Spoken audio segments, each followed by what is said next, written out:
You're listening to the Spirit Podcast.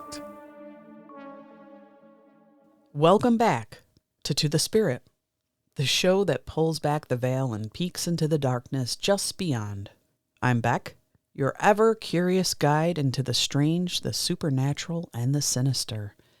And with me today, as always, is my brave and occasionally skeptical co-host, Rachel. Hey, Rach. Hello. How's everything going today, Rach? It's going good. I think the Schumann's doing fine today. I was waiting for a Schumann update. Well, I had a blackout on Sunday, which was weird. Yeah, that was around the time of the full moon, right? Yeah, and everything, when I was at work, every time we have an energetic shift like that, our Bluetooth music doesn't work. It's malfunctioning. I feel like internet was being weird. Yeah, there was a lot of crazy stuff. We had wild storms, as you know. Yes, we did. You got hit. Yeah, Big time. One flew right over the house. Sounded like a freight train mixed with a weird alarm, like.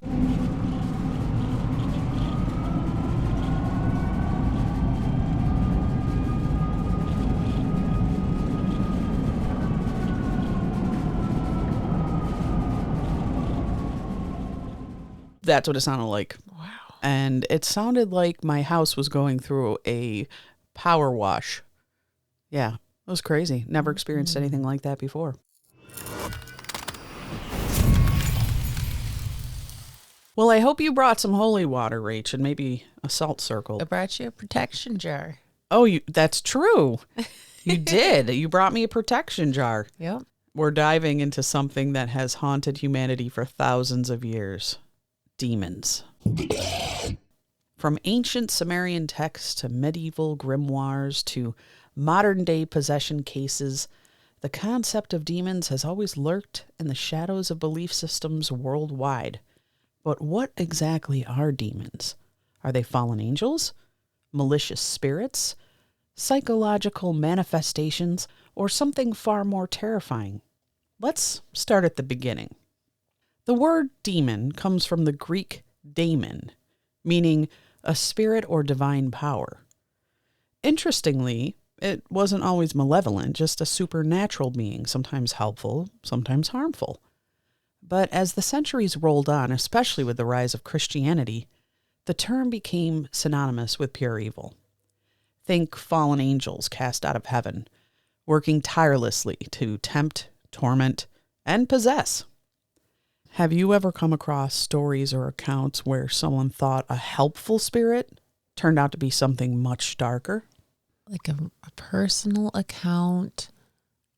I don't know if anybody in real life I've known that experienced it, but I have seen it in people's testimonials on TV shows where they thought they were communicating with somebody on the other side, or they're using a Ouija board, or Right. someone was talking out to a child and, oh, I'm here to help. Or it sounded like a child that was scared, and they're like, you can't trust that.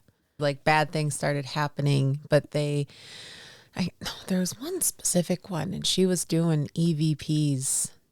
Just kind of raw dogging EVPs on her own. Raw dogging them. Okay. You know, she had no idea, but she was very lured in and she was very addicted to it. But bad things were happening to her because she was just out there in the open, and I don't think she thought really of it. It brought a lot of trouble. Well, throughout history, demons have been classified in so many unsettling ways. There's the famous Christian demonology, where names like Beelzebub, Asmodeus, I don't know if I'm saying that right, and I'm probably glad that I can't, and Belial strike fear. And if I'm saying those wrong, that's okay. Okay. Then there's part of the Lesser Key of Solomon, which lists 72 demons, each with specific titles and powers. But not all cultures view demons the same way. In Islam, we have the jinn, beings of smokeless fire who can be good, evil, or neutral. Hinduism introduces us to the Rakshasas, a shape-shifting demon known for their hunger for human flesh. Sounds more like a vampire, or a zombie maybe?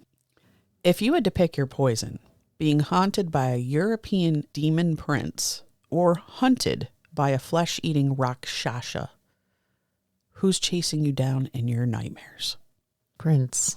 Oh, you wouldn't be scared by the flesh-eating thing? If I had to pick what one's going to chase me, the prince isn't the flesh-eating one. No, so you're picking the lesser of two evils, is what you're saying. Yeah, I'm picking the prince. Okay. To chase me. I don't want the flesh-eating one. The demon prince. Okay. Yeah. There's a chance I could be a princess, you know. The dark princess. The dark princess. Well, let's move on from folklore to the bone-chilling real-world encounters that make even skeptics sleep with the lights on. First, one of the most infamous cases, Anneliese Michel, a devout young woman from Germany, believed to be possessed by not one, but 6 demons, including Lucifer himself, Judas Iscariot, and Nero. After years of psychiatric treatment and worsening symptoms, violent outbursts, self-harm, speaking in tongues, her family turned to the church. Anneliese underwent 67 Catholic exorcisms over 10 months. Ooh. Tragically, she died of malnutrition and dehydration, but her chilling voice recordings still echo online if you dare to listen. Have you heard him? No. That's too freaky for me. I think there's a movie based on this too, isn't there? The Possession of Anneliese or something like that. The Exorcism of Emily Rose. Okay, there's that. Maybe I'm confusing it. All I know is those things freak me out, man. Yeah, it is freaky. And I remember in the Exorcism of Emily Rose, she woke up at 3:33 in the morning every night. And I was waking up at 3:33 in the morning after that. Oh my, no. Yeah. And that was kind of creepy. Well, then there's the case of the Smurl family in the 1980s. Not the Smurl family. Yeah, the Smurls. Pennsylvania suburbia turns supernatural battleground. Shadow figures crawling on the walls, foul sulfuric odors, levitations, and even claims of physical assault by an unseen force. Demonologist Ed and Lorraine Warren investigated it, declaring it a clear demonic infestation. Was there a movie on that one? Or maybe the name was just too much for them to do the Warren verse, the Smurls. It just wasn't very becoming. No. It wasn't seductive enough. No. The Smurls.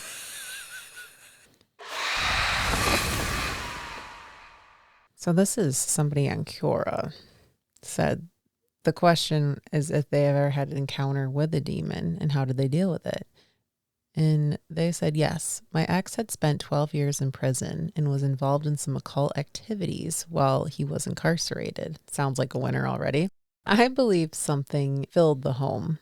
I've always heard if you hear 3 knocks, it's a demon. 2 knocks is a ghost. I haven't heard that. But... Me neither. Well, he beat me for 2 years. Gee, my Lord. That's a lot of knocks. Yeah.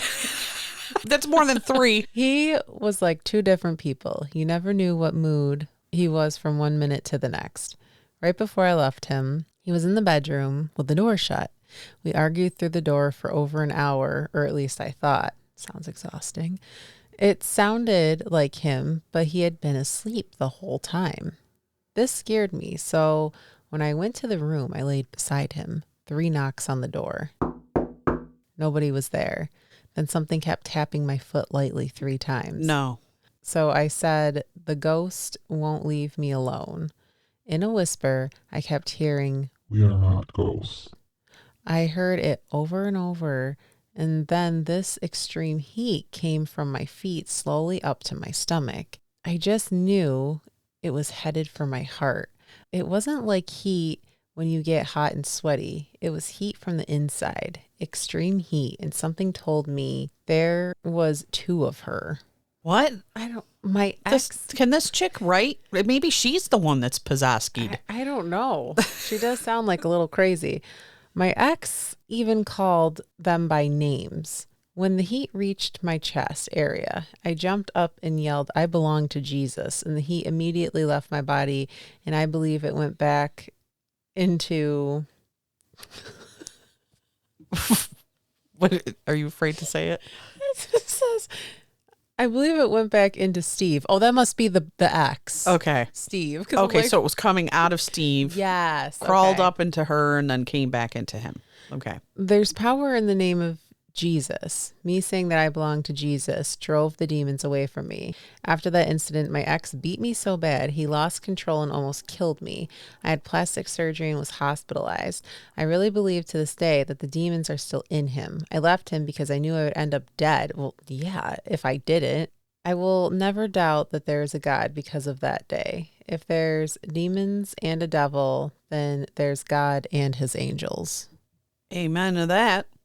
You should have left him years ago, lady. Oh my God, 3 knocks. It's a demon. Or someone's trying to sell you Windstream.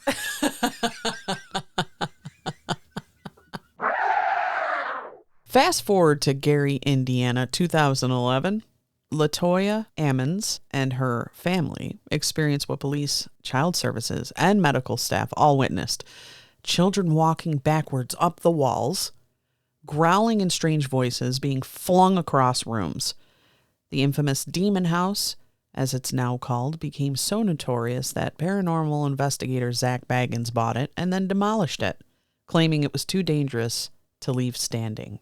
Oh yeah, I watched his special on that house. I did too. And that's where he went wally-eyed or whatever, right? He went, what? Wall-eyed? Wally-eyed? Wall-eyed like the fish, I meant. What fish? A walleye fish. I gotta look up a picture of a walleye fish. I don't know what the hell that is. Well, his eyes went wonky, right? He ended up having to wear those big glasses after that. He probably wears those to hide his wrinkles. I don't know. He claimed that the demon did that to him. You really looking up walleye right now? A walleye fish? Yeah. You see it? Is this it?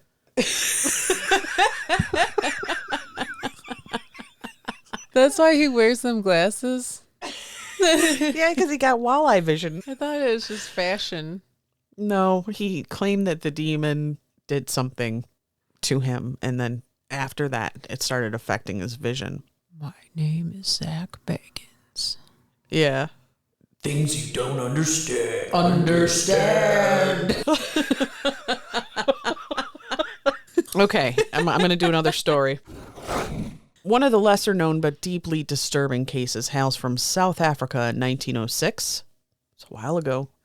That's over 100 years ago. It was a while ago. Yeah. Clara Germana Selle, a 16-year-old student, allegedly made a pact with the devil. Soon after, witnesses reported her speaking fluent languages she never learned, displaying superhuman strength, levitating 5 feet off the ground, and hissing like an animal.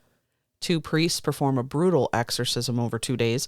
According to reports, when it ended, Clara wept and claimed she had been freed. Let's see, this is a Redditor. I've only once clearly seen something. It was an early morning and I woke up from my bed, maybe 5 or 6 a.m. I usually sleep on my left side. When I wake up, I usually sit and look at an alarm clock sitting on my dresser on my right side to see how much time I have left to sleep before morning college classes. But that morning, I woke up and I went to turn. I saw standing at the foot of the bed a shadow-like figure that was humanoid in shape. It was around 7 to 8 feet tall, and it looked like it was wearing a long black garment. Pretty much like a Grim Reaper. I didn't see any distinguishing facial features or anything. Just looked like a tall, hooded, black cloaked figure standing there.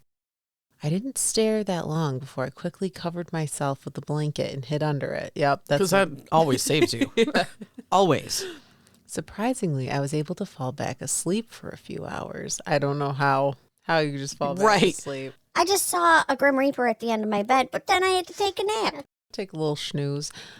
But it was terrifying in the moment seeing that. And so now I always have this slight paranoia. I might see something if I open my eyes while I'm in bed. Thankfully, I haven't, but it's usually in the back of my mind, the possibility of seeing something like that again. I wonder where that just came from, though. There was nothing to prompt it. Right. It's not like she was like, I was sitting up playing Ouija board and drinking a bottle of wine. Yeah, she just looks up to see how long she can snooze for. And there's the Grim Reaper. Maybe it was like, Wake up. Go to class. No sleeping in. Maybe she was still asleep. But the story's good. yeah. I'll give her that. Hey, Spirit Seekers. Enjoying the show? Make sure to like, follow, and subscribe to the Spirit. Leave us a review on Apple or Spotify and share the love. We drop a new video every week on our YouTube channel covering paranormal, conspiracy, high strangeness, and more.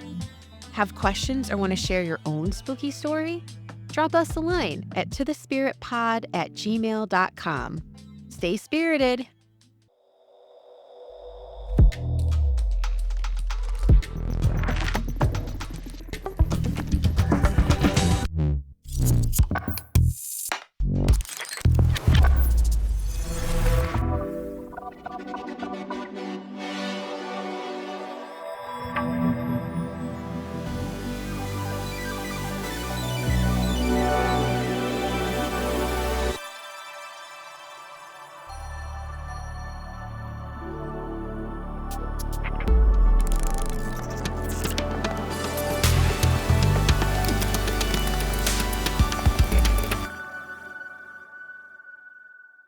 One of the more controversial modern cases took place in Romania.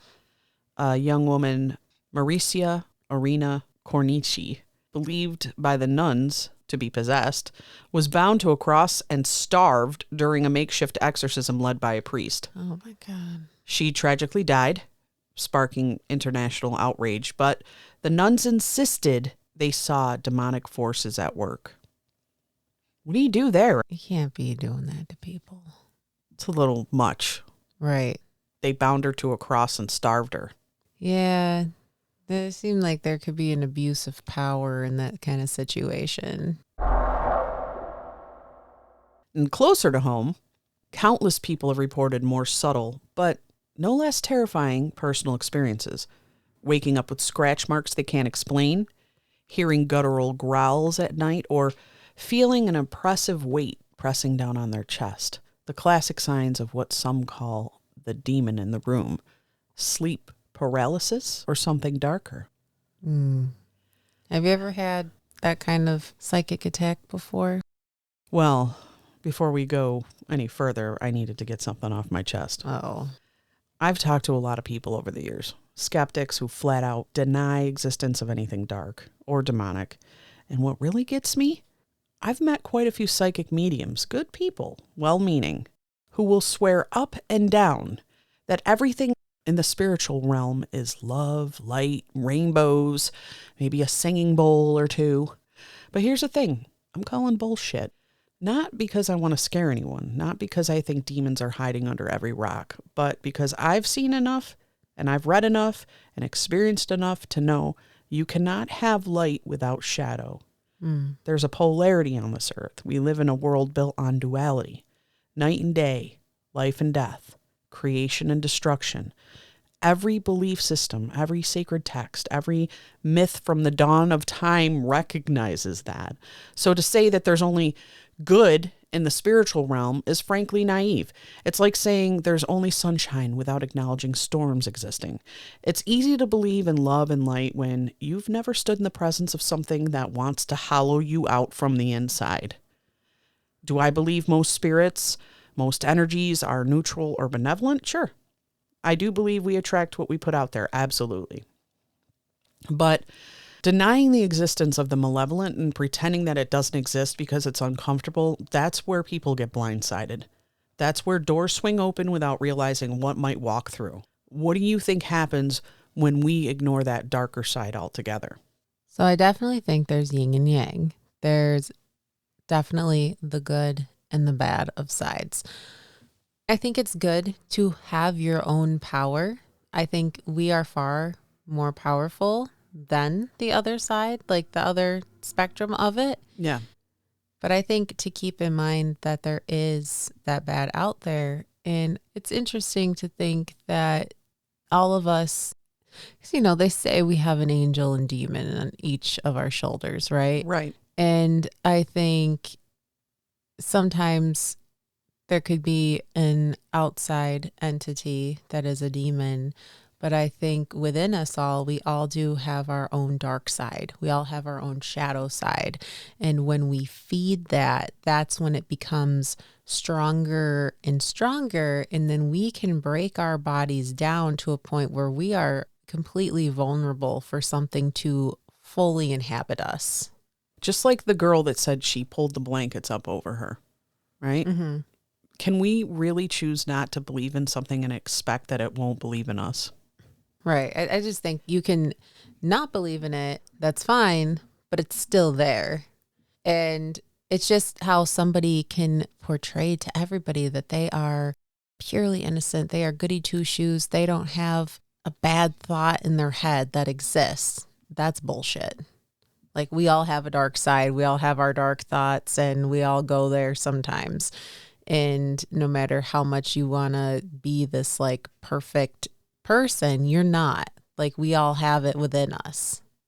It's easy to focus on the light, Mm-hmm. but it's the shadows that remind us of why the light matters.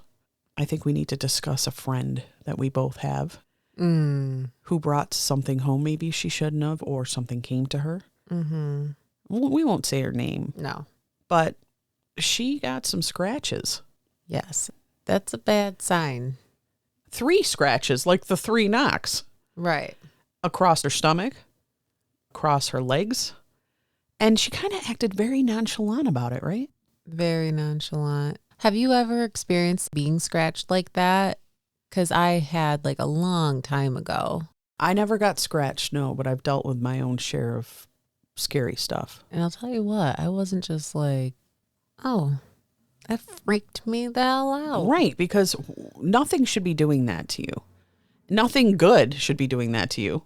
No, if you ever experience that, like if you feel like a burning sensation and then you look and there's 3 scratches, then you got to do some reevaluation or something, some kind of cleansing.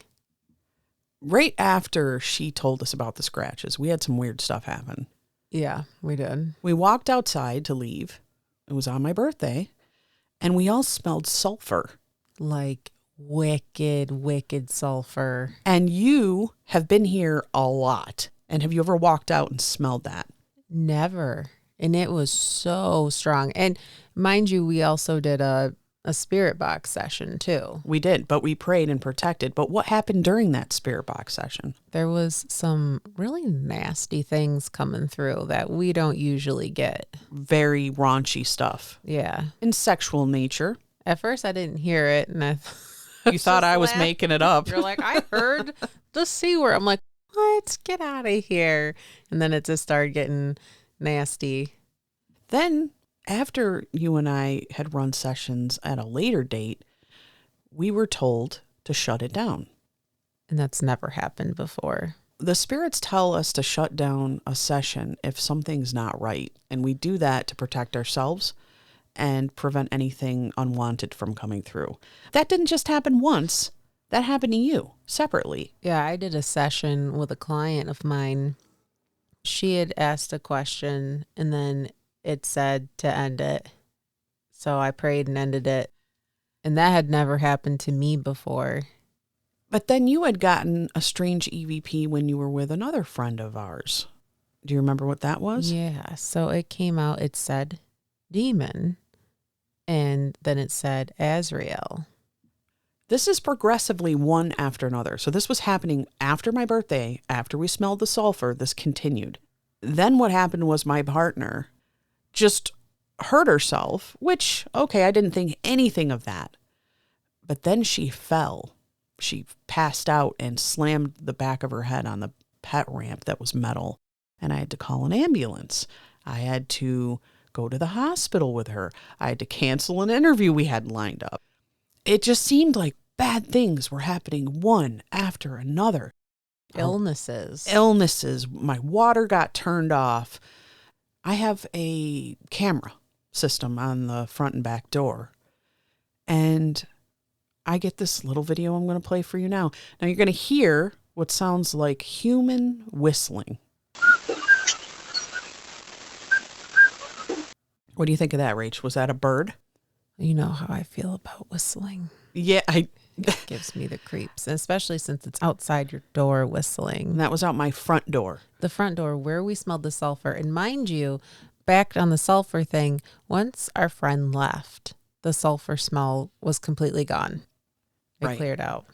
And if you ever watch Ghost Adventures or, you watch any of the paranormal shows, the smell of sulfur usually is an indicator of demonic activity. And I'm going to tell a story about that and a personal experience after this. Then on my backdoor camera, I get this EVP whispered into it, which I think we both hear as, "Come on."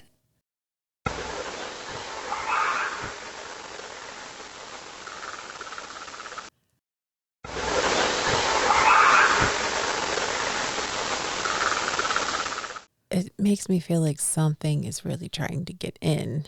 I think at first we weren't aware of it and we really weren't putting the pieces together because we had to get back. We had like a week of hell. And then we got back together and we're like, what about this? And we're like, oh, so once we became aware, we kind of built those walls up and we're kind of bouncing back.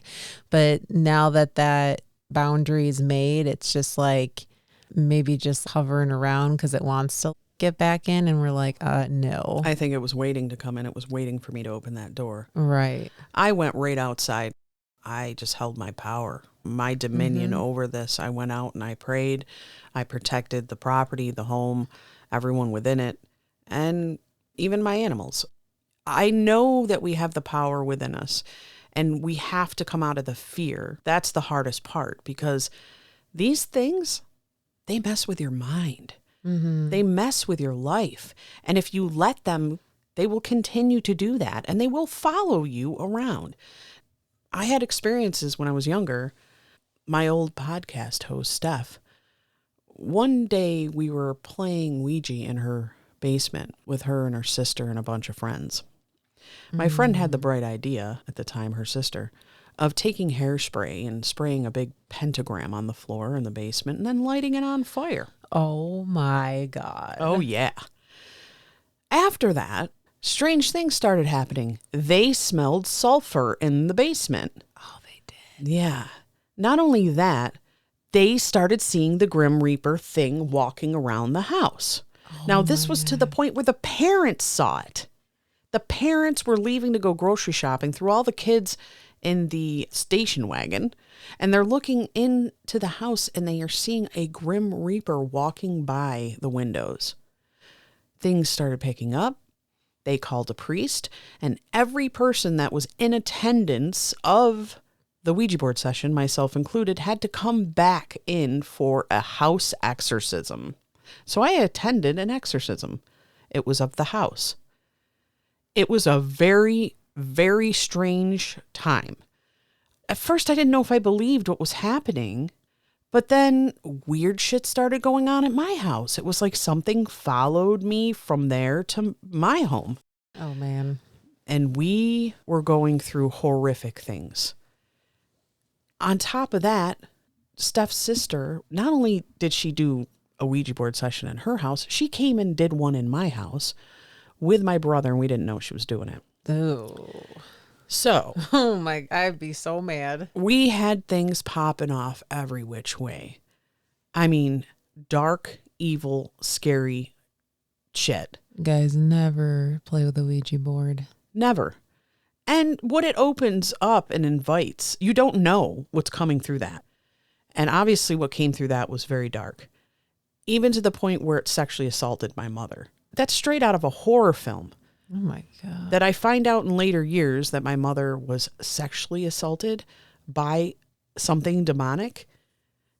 You can believe or not believe, but I know what's fact and I know what we went through and I know the hell that it was. And we were so scared. We didn't know, and especially back at that time frame, you really didn't know how to handle that. It even goosed my grandmother. It jumped on her chest when she was laying on the floor, staying the night. It grabbed her rear end, goosed her. Things were just crazy. So I've dealt with this stuff. That's why I did my rant. When someone tells me, Oh, there's no such thing as demons. There's no such thing as darkness. It's all light. It's all love. I don't like it. I don't like it because I think it's really ignorant to think that there's only one side to everything. It's almost like a spiritual Slap in the toxic- face. It's kind of toxic because you push all that away and you suppress that. But really, I don't know. Some people I know who they give off that they're actually wicked negative. Like when you actually have a conversation or their energy They is actually off. are. Yeah. Almost to a defensive, strange, like brainwashing. It's very odd. Yeah.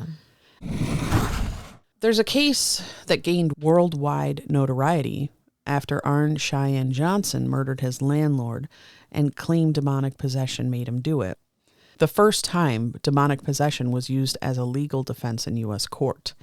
The Warrens were once again involved, tracing the possession back to a prior exorcism performed on Johnson's girlfriend's younger brother. The story inspired the Conjuring 3 film, but many believe the real-life events were even more sinister. Did you ever see that one? I did. Is that the devil made me do it? It might be. The murder? The guy in the house, yeah, remember he murdered his landlord? Yes. Yeah. Yep. I love the Conjuring movies. I know, I can't help it, I do too. I haven't seen a horror movie in a while, though, but I do like those. In rural Sri Lanka, a rash of strange attacks broke out in the 2000s. Young women claimed they were being attacked by an invisible entity, leaving them with deep scratches around their eyes. Witnesses described a shadowy figure lurking near homes before each attack. Locals blamed a demon known as Mohini, said to seduce and torment those it fixates on. Priests perform cleansing rituals, and the attacks reportedly stopped, though some claim the spirit simply moved on. Hey, Beck. Yes. Have you heard about the theory that our emojis in our phone are demonic? What? No. So you can look it up. I've seen it on TikTok. You've mentioned earlier the Lesser Book of Solomon. Yes. So if you take those demonic symbols and you put them to each emoji, like the face emojis, their faces match up with those symbols, those demonic symbols. What about the eggplant emoji? That's a different kind of demon. Okay. No, I didn't even know that. I didn't know that was a thing. Yeah, look up the pictures of it. And I looked it up, and could it be a stretch? Possibly, but there are some of them that really Fit the bill. fit. So when we're sending each other emojis, we could possibly be just sending these demonic symbols, stirring something up. Well, there's symbolism in everything, right? I mean, even this staff with the snake that goes around for medical, all these symbols are right in front of our faces, the Starbucks emblem. And we think nothing of them. Especially I see in some of these video games, the ones that are really addicting, and there's all this flashes of symbols and all that, and everybody's super addicted to it. And I look at it and I'm like, I don't see why it's that addicting, but I'm like, I bet there's symbolism in all those lines, and I think there's something to that. I don't doubt it. There's subliminal messaging in everything. Oh, It seems yeah. to be in the media, in the school systems. It's just everywhere. Now it makes me feel very differently about sending a little wink. That's probably why a message comes across so much better if you put an emoji in there, because there's power behind it. That's true. You even said that earlier. You said you got to throw emoji in there, Beck. You gotta throw an emoji. You're making me throw demon signs out as comments. Yeah, it sells. In Japanese folklore, oni are malevolent demons with horned heads and bloodthirsty temperaments. Ancient records tell of possessions where victims displayed violent fits, disfigural facial expressions, and uncontrollable urges to harm others. But even in modern Japan, there are cases where people report being overtaken by dark forces, leading to a resurgence in Shinto exorcisms known as ohari, to cleanse lingering Oni energy. Possessions, I think we talked about this a little bit with Peter in our skeptic thing. Mm-hmm. They are worldwide. They're all over the place. And we even mentioned this one. There was a wine cabinet purchased at a yard sale that became an object of terror when its new owner began experiencing horrific nightmares, physical illnesses, and a pervasive sense of dread. Rabbis identified the object as a Dybbuk box, said to contain a malicious wandering spirit from Jewish folklore. The box was later sold multiple times, each owner reporting eerily similar symptoms until it was sealed away, supposedly. I do think the Dybbuks exist. I'm not going to say names, but I do know of a household where I feel like there is a Dybbuk possession in there. Ooh. It's basically if someone dies and it's a bad spirit and there's a lot of darkness and maybe somebody, like I said, they let that side take over and they're more vulnerable. That entity is much easier to access that body. And if there's just a lot of chaos around, it feeds off of it. It definitely is going to feed off the most vulnerable. Those are the people that they choose to attach to and attack. It's an easy victim. It's shooting fish in a barrel, right? Mm-hmm. If you have any kind of protection or strength or spiritual strength within you, it's going to be a little tougher to be a target. As much as these things are scary, we have to not be in the fear-based energetic field. And it's hard. It's Right. easier said than done, True. but it's true. Across North and East Africa, as well as parts of the Middle East, people believe in a spirit known as Zar, capable of possessing individuals, especially women, causing sickness, erratic behavior, and fainting spells. To expel the Zar, elaborate ceremonies involving drumming, dancing, and incense are performed, sometimes lasting days. Anthropologists note the sheer intensity of these rituals and the belief that if not properly respected, the Zar can exact deadly vengeance. Ooh. How bizarre. Countless modern-day investigators, those who bravely enter abandoned asylums, haunted homes, and cursed locations, report strange after effects, nightmares, sudden aggression, financial ruin, shadow figures seen after returning home. Take the case of a well-known investigator who explored the Bell Witch Cave, reportedly plagued afterwards by terrifying growls, electrical failures, and oppressive dread for months. Okay, Rach, I have to know. After hearing all these accounts, which one sticks with you the most? And let's say, hypothetically, if you woke up and realized something might be attached to you, would you go old school and call a priest or grab your ghost hunting gear and try to document it? I think I would first try to take matters into my own hands and just see what I'm capable of, because I do feel like I have power. But then if it got dangerous, then obviously I would, well, first I'd probably call you and Steph, because you guys are like the dynamic duo. Yeah, Steph's a little powerhouse. The whole Grim Reaper character, that's a creepy one. And why does it just come as a Grim Reaper? I don't know what that is, and it is creepy, and it is strange that other people have experienced that. Yeah, and I know somebody who also has, probably for another day, they can talk about it, but Grim Reaper experiences. So it is tied in. I've heard different accounts of people experiencing that type of figure. And it makes me wonder, does it go towards certain people? Is there something about them that it's more drawn to than others? That's a good question. I sometimes wonder if you're tested, if this is like a test, or if it's to put you in a certain direction. You get tested by being tormented. Maybe a higher benevolence wants to see how you deal with it, or whether you give into it or not. Maybe you go dark. Maybe you go light. I don't know. It's very interesting, because I know that if I didn't have those experiences, I wouldn't necessarily believe, or maybe I would be a little more inclined to deny the existence of these things. But because I experienced it firsthand, once you do, you don't really become that skeptic anymore. You lose that skepticism.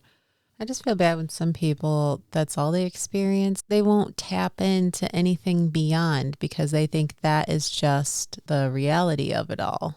You have a totally valid point there because this can go either way. You have people that might deny the existence of it, but on the other hand, you have people that claim everything is demonic. They claim everything. It could be a knock on the door. It could be a tap on the wall. It could be something moving, and they immediately attach it to that's evil, that's demonic. And if you look at a lot of videos, even on TikTok, and you look into the comments, you'll see, I claim no negative energy from this. and You need to call a priest because that's evil. and it could be like a grandma that appears as a spirit to a grandchild. So you're kind of like, wow, that's super extreme. I mean, not everything is evil and dark. And there are so many things beyond, as we know, just that are so supernatural and beyond anything you can imagine that you can't just be so quick to classify something. But there are indicators like sulfur and grim reapers, scratches that really just solidify that. So the author, Robert Greene, I'm a big fan of, just finished his book Mastery, which is wonderful.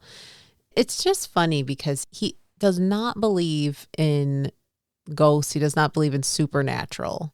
But there's so many people in these books that have supernatural experiences, but he does not give it up to another being. that's interesting. In his work, Robert Greene explores Socrates. Socrates said he had a demon. It means a divine inner voice or guidance as a powerful tool for self-awareness and making difficult decisions, suggesting it represents an inner compass that can help individuals navigate life's challenges. So when Socrates spoke, he always felt like he had a demon that was whispering these answers into this knowledge to him. It very well could be. Yeah. Right. And some interpretations of a demon suggest it can be viewed as unconscious psychological complex, a functional cluster of ideas, emotions, and associations that exist beyond our conscious awareness and influence our conscious mind through irrational means. And also in his book, near the end, he talks of Johann Wolfgang von Goethe. He was... Sounds like a vampire slayer, that name. Yeah, right? The Johann Wolfgang is always fun. So he was a poet, a playwright, a novelist, a scientist, a statesman, a theater director, and a critic.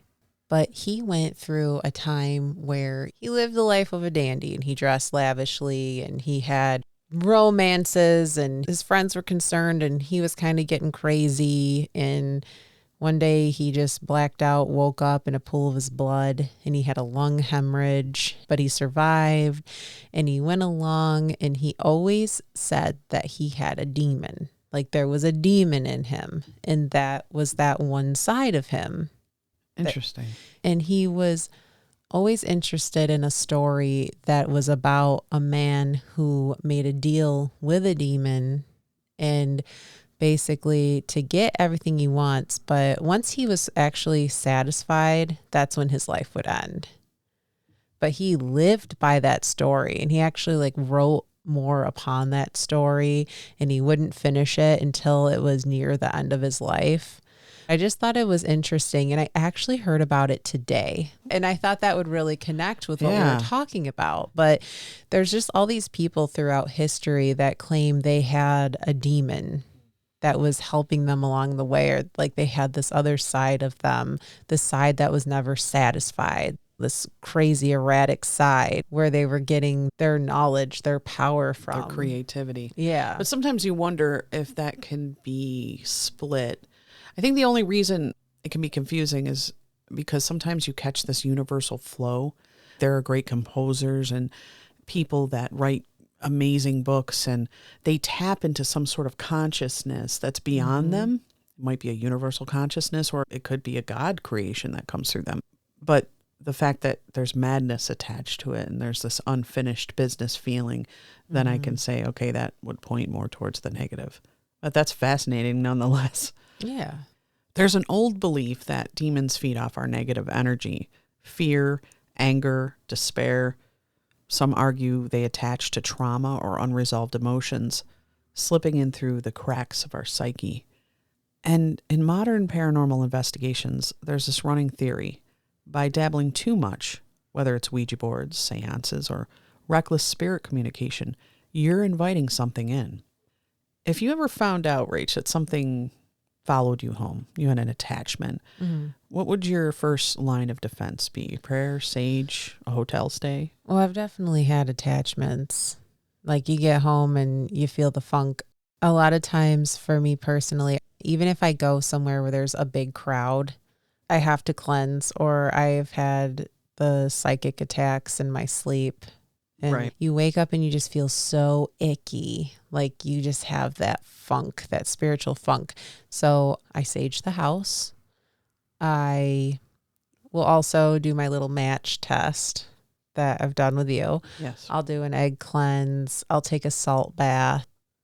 So you have a little bit of a ritual you Yeah. do just to cleanse that negativity out And of you. I do prayer. I bless the house. Especially when I go to bed, I do my little Reiki. I Reiki my room, my walls, my bed, my pillow. Sounds good. You everything. cover your spiritual basis. Yeah. Okay. What about you? I do a lot of praying. I found that something very powerful, and it was actually more powerful than in the name of Jesus, surprisingly, was calling out to Mary and doing the Hail Marys. Okay. So when I was feeling a dark attack, and again, it was in my bedroom when I was trying to sleep, and I was sleeping and woke up with that, I started Hail Marying, and it actually was more powerful than saying anything to do with Jesus. So that was really strange and different. Knowing how powerful Mary could be was a whole nother level for me. So when things get real scary, I pull out Mary, which is different, but it works for me. I think there's something behind the feminine energies of the spirituality. She was a powerhouse. She was Yeah. underestimated like most of us women are. Yep. Well, as always, dear listeners, tread carefully. Whether demons are ancient entities, metaphors for our darkest urges, or something even stranger, they remain one of the most unsettling forces woven into our world's myths and modern experiences. Any final thoughts before we douse ourselves in protective oils and call it a night? I just think just be aware and don't dive down into the psychosis of it all and be afraid that demons are everywhere and it's going to consume you and this and that. Just know that you have an actual soul. Like you are the one, you have your foot in this world, both feet in this world, and you are strong and you have dominion. That's And right. so to have that confidence, don't feed the fear, and just be in touch with that other side of yourself and know that it's there and you're aware of it, but don't feed it. And to our listeners, maybe think twice before dabbling in dark places or opening doors you're not prepared to close. Thanks for joining us on this dive into darkness. Until next time, stay curious, stay cautious. And remember, sometimes it's not just shadows lurking in the corner of your eye. To the spirit. Podcast. Supernatural science. I'm ghost. Psychic. Mystic. Spirits. Divine source.